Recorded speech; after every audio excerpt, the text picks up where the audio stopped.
So the Clare chasuble is a particularly beautiful piece of English medieval embroidery and a remarkable survival. And I'm not going to talk solely about Opus Anglicanum in this talk, so hopefully Damien won't be disappointed. But the stories that this particular piece tells us link English embroidery, trade, patronage, and some of the most famous figures in the late 13th and early 14th century, as well as connecting to trade networks of trade that stretch from England to the Middle East. These themes have been explored by the many papers given in this study day and illustrate the fluid connections between medieval England and how fluid the connections between medieval England and the wider world were. I will explore the Clare chasuble here to place it in the artistic and social context in which it was made, and to highlight the practice of high-status patronage, particularly by women from some of the most powerful families of their age. And in doing so, I shall sort of enrich some of the papers that we've heard today talking about the English queens and their courts. So the chasuble is made of a blue silk and cotton mix known as kansi and has been embroidered with gold and coloured silks. Originally, the chasuble would have been made of a much more voluminous in form and has been cut down to form what is known as a Roman-shaped vestment with a cutaway fiddleback front section, which allowed greater freedom for the movement of the arms of the priest when saying the Mass. The bobbin lace down the centre that covers the join on the front of the chasuble has been dated to the 16th century, suggesting that it might have been adapted at some point during the late 16th or early 17th century. The original form of the chasuble can be seen here in this mid-14th century brass rubbing from the tomb of John Trillick at Hereford Cathedral. The bishop is sumptuously dressed in a voluminous garment, and the alb he wears under the vestment has been embroidered. And just visible is the end of the embroidered maniple and stole he's wearing. You can see at the bottom of the fringe and coming down from his arm. The embroidery on the Clare chasuble includes 4 figurative scenes framed by barbed quatrefoils and foliate scrolls decorating the centre of the back of the chasuble. These depict the crucifixion and enthroned Virgin and Child, Saints Peter and Paul, and the martyrdom of Saint Stephen. During the Mass, the priest wearing this vestment stood facing the altar with his back to the congregation, however large or small. The back, therefore, was the most visible part of the chasuble to those taking part in the Mass, and iconographically visualised the reenactment of Christ's sacrifice that took place as the priest recited the Eucharistic prayers. The figures are also a visual reference to the church and the figure of Mary, the Saints Peter and Paul, and its first martyr, Saint Stephen. The rest of the ground of the chasuble, front and back, is decorated with lions and griffins and foliate scrolls that elegantly intertwined across the surface. The figures are almost entirely worked in gold metal thread, using a technique called underside couching that is known to have been particular to English medieval embroidery before the mid-14th century. There we go.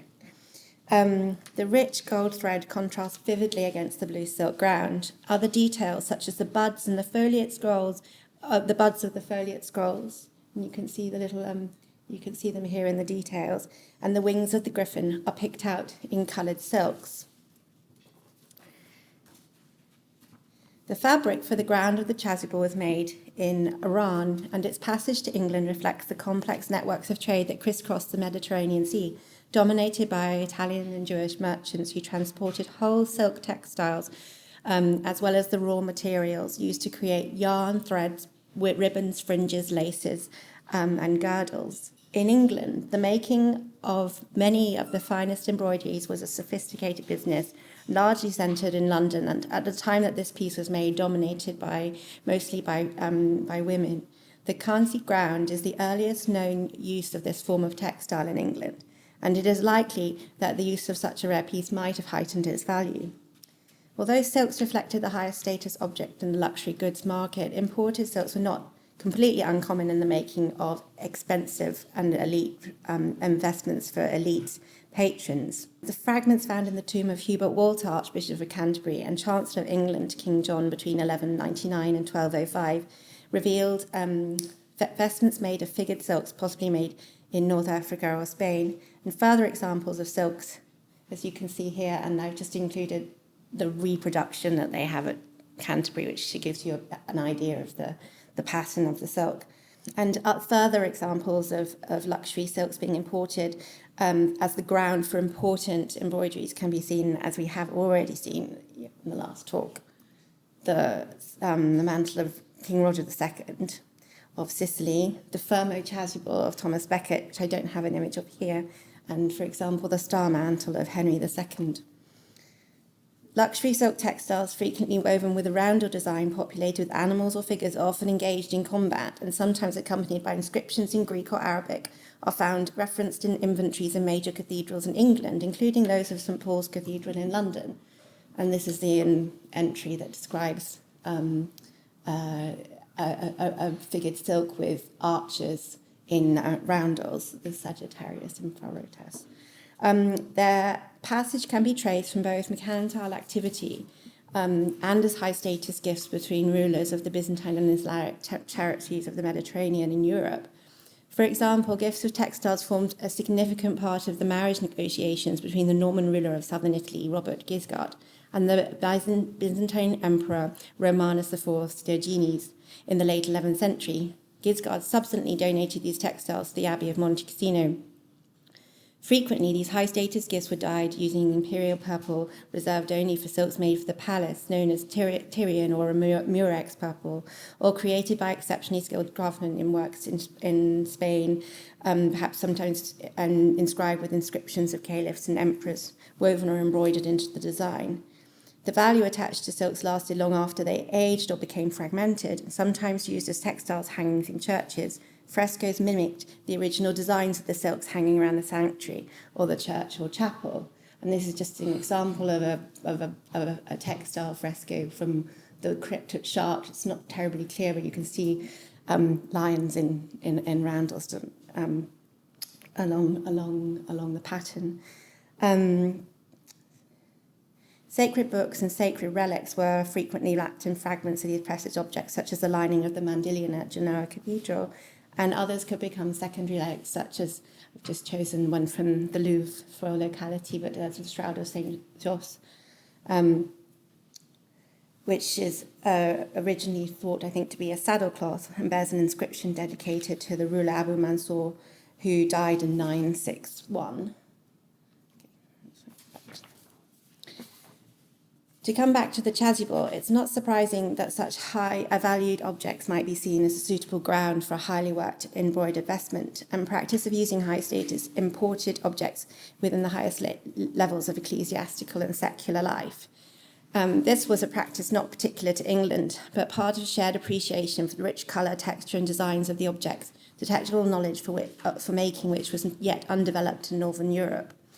Whilst the silk speaks of the far-flung networks that connected England to the wider world, the embroidery itself and the patrons for whom it was made for reflect the visual and social world of the very highest levels of courtly patronage in England and the intimately collected families who held the most powerful positions in the land. Embroideries of such exceptional quality were commissioned for both ecclesiastical and secular use for elite church and royal patrons. I have already mentioned the fragments of silk used to make the vestments for Hubert Walter in Canterbury. When the tomb was opened in 1890, buskins, a form of ceremonial stocking, and shoes were also found. These were intricately embroidered with silver gilt and coloured silks. The shoes shown here on the left are embroidered all over with on the right, embroidered all over with interlaced bows, rosettes, drop-shaped loops ending in fleur-de-lis and further ornamented with glass and stone cabochons. The heels are decorated with eagles, lions and dragons with serpent tails and framed with graceful scrolls. As Chancellor of England and Archbishop of Canterbury, Hubert Walter was the most powerful prelate in England, and the quality and richness of his vestments reflect this status. Royal accounts of the 13th century offer remarkable descriptions of the embroideries commissioned both for the use in palaces and as hangings or as prestigious gifts, many of which were made by women working in the royal wardrobe. Christina of Enfield, one of a group of women working as embroiderer in the late 13th and early 14th century for the Queen's Chamber of Eleanor of Castile and later Queen Margaret of France, both, as you've heard, were wives of Edward I. In the early 1300s, Christina was commissioned to create an embroidered coat worth £60 to be a gift by Prince Edward, the future Edward II, to Cardinal Pedro Rodriguez during a diplomatic visit in 1306. To give an eye of the cost of this, it would have converted to about £42,000, or the cost of 70 horses, as the National Archives tell me. So not insignificant amount of money. The other commissions recorded included domestic hangings and appliques decorated with heraldic lions and fleur-de-lis.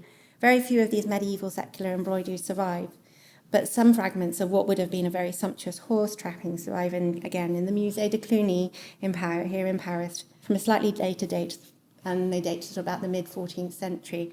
They give us some insight, however, as to how such hangings might have appeared. Dating to the period of Margaret de Clare's marriage to Edwin of Almaine, Earl of Cornwall, between 1272 and 1294, the impetus for the creation of the Clare chasuble fits within the sphere of elite patronage and the commissioning of exceptional works of art by some of the wealthiest and most connected figures in English medieval history.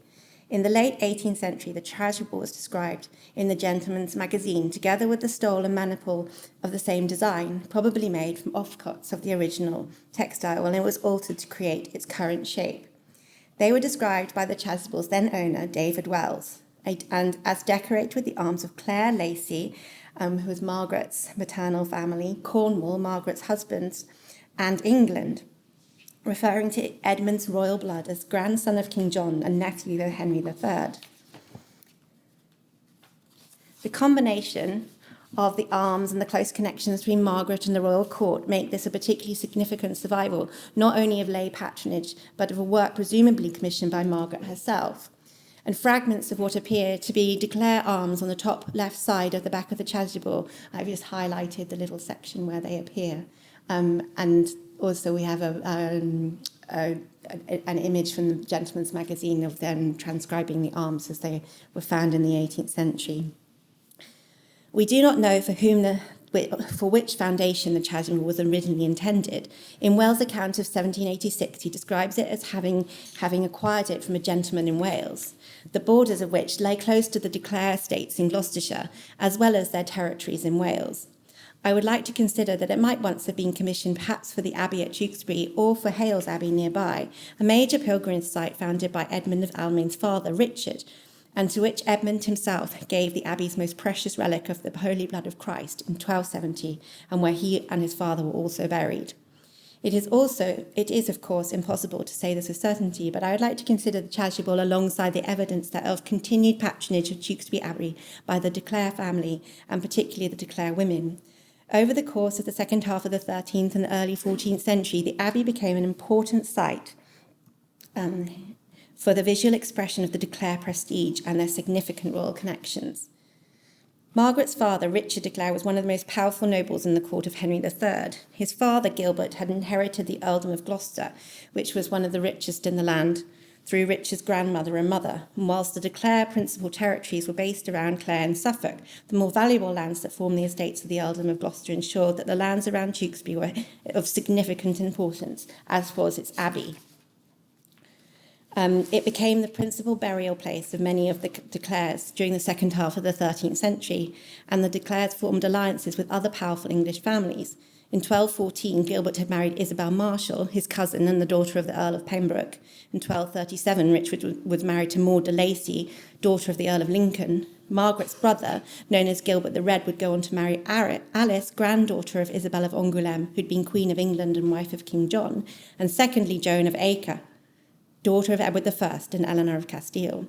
The three daughters of Gilbert the Red and Joan of Acre eventually inherited the Gloucester lands following the death of their brother Gilbert at the Battle of Bannockburn in 1314, and the de Clare inheritance worth some £6,000 a year, the equivalent of multiple millions of pounds today.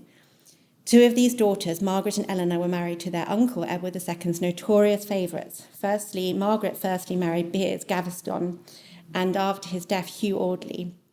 Her sister, Eleanor, married Hugh Despenser, and it's interesting that Audley fought against Hugh Despenser during the Despenser Wars during this period that James was just talking about. So perhaps that might be a reason how the Dunstan duel came to Isabella. Gaveston was murdered in 1312, and he was sentenced for treason by Edward II's wife, Queen Elizabeth, and Roger de Mortua, and hung, drawn, and quartered in Hereford in 1326. So they were quite involved in a pretty colourful period of history. So the great wealth and intimate connections between successive English kings provide ample context for Margaret's marriage to Edmund of Almain in 1272. The marriage was arranged by Margaret's mother, Maud de Lacy, whose arms appeared on the maniple described in the 18th century. The marriage, however, did not prove successful, and although Margaret was recorded as being pregnant in 1285, the child was either miscarried or stillborn, and despite attempts to reunite the couple, they were divorced in 1294. Margaret did not remarry. She was granted a dower, and after her divorce, and upon the death of Edmund in 1300, she inherited the Cornwall estates until her death in 1312. So it's worth noting that she continued to be an extremely wealthy woman. As I have previously briefly mentioned, the Abbey at Tewkesbury had important connections to the de Clare family during the second half of the 13th and early 14th century. Both Margaret's mother, Maud, and her grandmother, Isabel, outlived their de Clare husbands for a number of years. Maud remained a widow for 25 years. Isabel remarried Richard of Almain. To make things complicated, she was then Margaret de Clare's mother-in-law, although she had died by this point, by the point of Margaret's marriage. And Maud did not remarry and spent much of her time promoting her children and lavishing her money on ecclesiastical foundations. Both are recorded as significant patrons, particularly at Tewkesbury. Upon Isabel Marshall's death in 1240, I've actually put the wrong date down here, 1239, she bequeathed a number of valuable liturgical items, relics, and vestments to the Abbey. And they're listed here, in the vestments are listed in the last line, including a chasuble, damask tunic, and an oilcloth, very probably embroidered and perhaps bearing the armorials in her memory.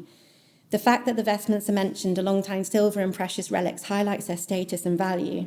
Margaret's mother, Maud, is also recorded as planning a magnificent tomb for her husband, Richard de Clare, after his death in 1262. I haven't found any records of her donating valuable vestments specifically to Tewkesbury. The chronicle that records Isabel's gifts, shown here in detail, does not continue, sadly, beyond 1263. But Maud was buried in the Abbey, and it's likely that her gifts included similar items. The tomb of the Bishop of Worcester, Walter de Cantilupe, contained fragments of embroidery pieces which survive at Worcester Cathedral and the V&As. They offer context for the use of luxury textiles on the borders of the de Clare lands. Cantilupe is recorded as often being present at major feasts at Tewkesbury, and is cited here as being present at the consecration of Hales Abbey in 1251, along with Richard Earl of Cornwall, Walter de Cantilupe, a bishop of Worcester, alongside the king and the queen, and 13 bishops, and a maxima multitude. So a lot of everybody's in Hales on this date. Alongside Henry III, Eleanor of Provence, Richard Earl of Cornwall, Edmund's father, and Isabel's second husband, as I mentioned, is later buried at Hales.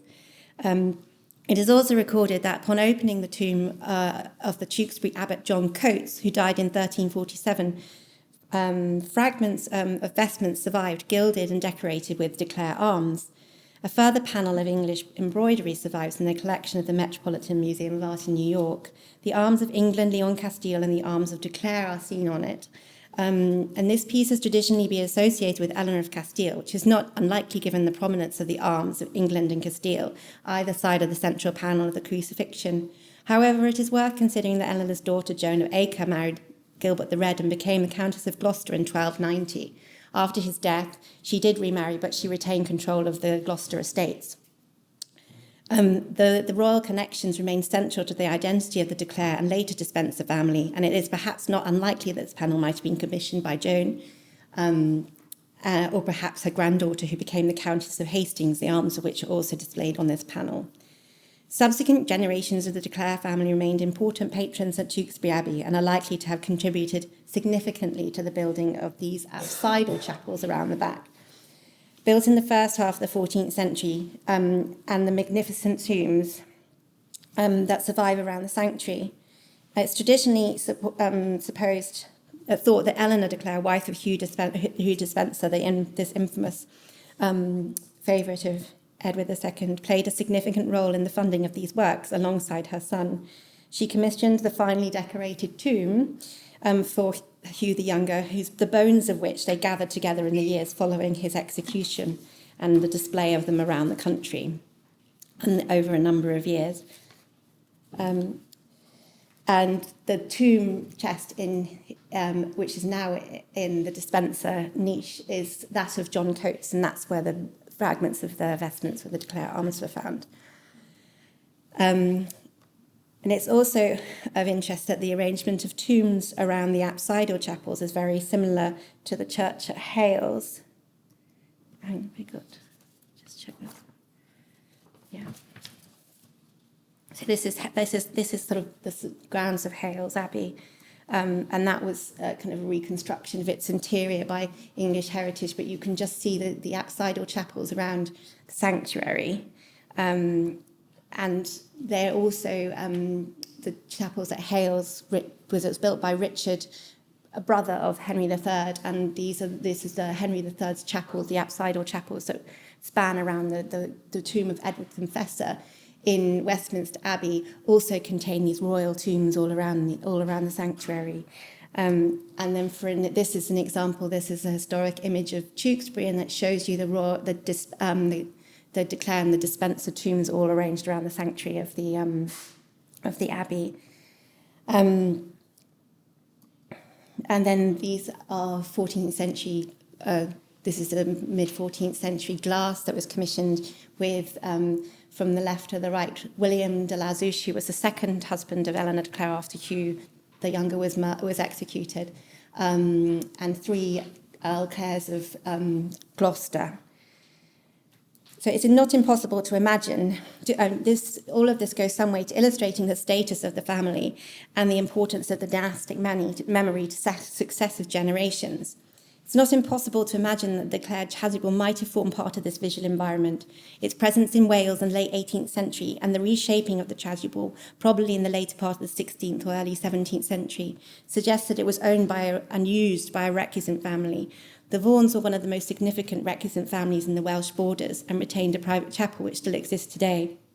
Otherwise, long-standing recusant Catholic families remained at sites such as Berkeley Castle, not far from this area, and at Little Malvern Court, the latter part of the de Clare's estates. The last abbot of Tewkesbury, John Wakeman, brought the former abbot's lodging at Forthampton Court. Behind the Georgian windows is the site of the early 15th century court. It is thought that he took a number of items from the abbey to decorate the house, including panel paintings, stone sculpture, and even the tomb of William de la Zouche, Eleanor's second husband. This now takes a place next to their rose garden. And in later years, it would become a feature in the garden and an important prop to the 19th century owner and keen early photographer Joseph York. So I hope that this context might provide an interesting point of reflection for this exceptionally important survival of English medieval embroidery, illustrating the physical value of silk and embroidery in the visual culture of medieval England. Thank you.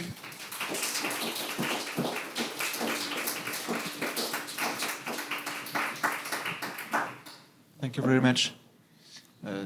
C'est impressionnant de voir à quel point cet objet peut être bien documenté. C'est vrai que pour un textile médiéval, on peut en dire beaucoup plus que ce qu'on peut souvent en dire dans un trésor d'église français. Je ne sais pas si cet objet inspire des questions particulières, et plus largement la démarche d'Emma Edwards autour de l'objet de la Fondation. Oui. Oui, merci beaucoup Emma, c'était passionnant, même si malheureusement je n'ai pas forcément pu tout suivre absolument dans les détails. Mais j'avais une question peut-être un peu anecdotique, mais qui s'adresse peut-être autant à Damien Berné qu'à vous. Tout simplement sur la fameuse broderie au léopard de Cluny que l'on a vue dans le PowerPoint, mais indiquée du côté anglais comme la broderie au lion. Alors voilà, on retrouve les lions qu'on a vus tout à l'heure avec l'intervention de Karine Juvin, mais en fait, pour moi, il y a un peu un mystère. Est-ce que vous pourriez un peu l'éclairer? Alors, il me semble que ce sont plutôt des léopards. Oui, léopard et lion. Mais en fait, du côté anglais, oui. ce sont des lions. Je vais peut-être laisser Emma Edwards en parler. I think I know what this is about. I think from when we were working on the catalogue, I think at some point in the either late 19th or earlier 20th century, English heraldists decided just to call them lions, but I think the use of leopards remained in France. So we've put both of them in. Mais vous, la fameuse broderie au léopard, pour les chercheurs anglais, ce ne sont pas forcément des léopards. Voilà. Donc, alors, la polysémie est souvent de mise, et c'est aussi la différence des regards croisés. Mais alors, c'est une question qu'il aurait fallu peut-être poser à ma collègue chargée des textiles au musée de Cluny, qui n'est pas là aujourd'hui malheureusement, Christine Decatoire, qui était commissaire d'une exposition sur l'art en broderie en Europe à la fin du Moyen Âge. Donc je vous renvoie peut-être au catalogue qui est la dernière mise au point sur cet objet en particulier. Merci. Voilà. Il faudrait en effet lui demander, parce que dans le catalogue, c'est en effet référencé comme broderie au léopard. Oui, donc le mystère demeure pour moi. Est-ce qu'il n'y a pas une appellation à la période médiévale, justement, entre léopard, dans la terminologie médiévale pour désigner ces figures animales? Est-ce qu'il n'y a pas justement cette ambiguïté, l'usage des deux termes, ou le passage d'un terme à un autre?